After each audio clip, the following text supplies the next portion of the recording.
মেয়েটির নাম লামিয়া। লামিয়ার বাবা একজন ভ্যান চালক। সে নিতান্তই গরিব মানুষ। বাড়ির ভিটা বাড়ি ছাড়া তার আর কিছুই নেই। কিন্তু লামিয়ার বাবা হাসানের খুব ইচ্ছে যে সে লামিয়াকে সরকারি চাকরিজীবী একজনের সাথে বিয়ে দেবে। তাতে যত টাকা লাগে তত টাকাই দিতে রাজি লামিয়ার বাবা। তারপরও সরকারি একটা জামাই লাগবে তার মেয়ের জন্য।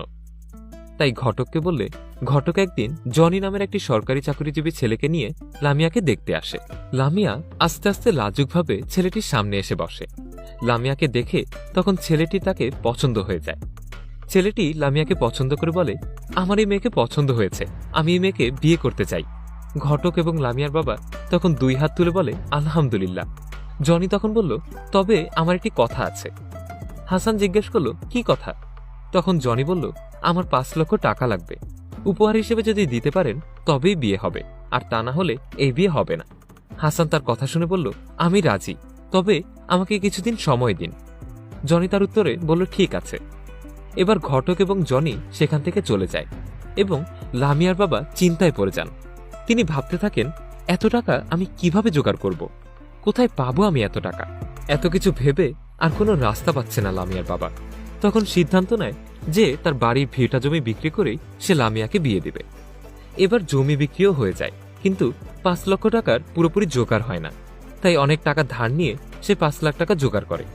তারপর জনিকে ফোন করে বলে, বাবা, আমার টাকা জোগাড় হয়ে গেছে, তুমি চাইলে আমরা বিয়ের দিন তারিখ ঠিক করতে পারি। এ কথা শুনে জনি বলে, আমিও ঘটক সাহেব কালই আসবো আপনার বাড়ি, এসেই আমি তখনই বিয়ে করে ফেলতে চাই। হাসান বলল, ওকে বাবা। এই বলেই সে ফোন কেটে দেয়। পরের দিন বিয়ে দিয়ে জনির হাতে লামিয়াকে তুলে দেয় লামিয়ার বাবা।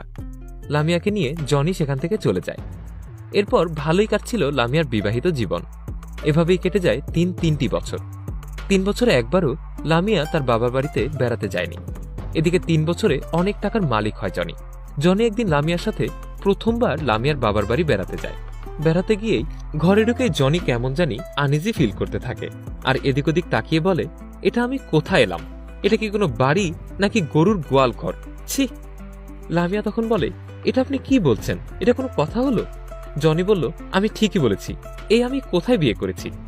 লামিয়া তখন বলল, আপনি তো জানেন আমাদের অবস্থা, তবুও এমন কেন করছেন? আমি চলে যাচ্ছি।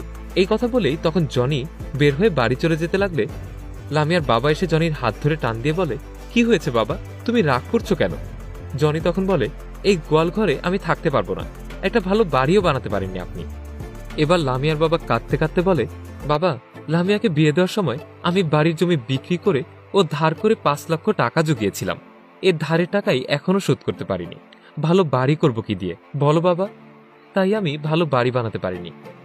এবার জনি রাগ করে লামিয়াকে বলে, লামিয়া, তুমি আমার সাথে চলো তো।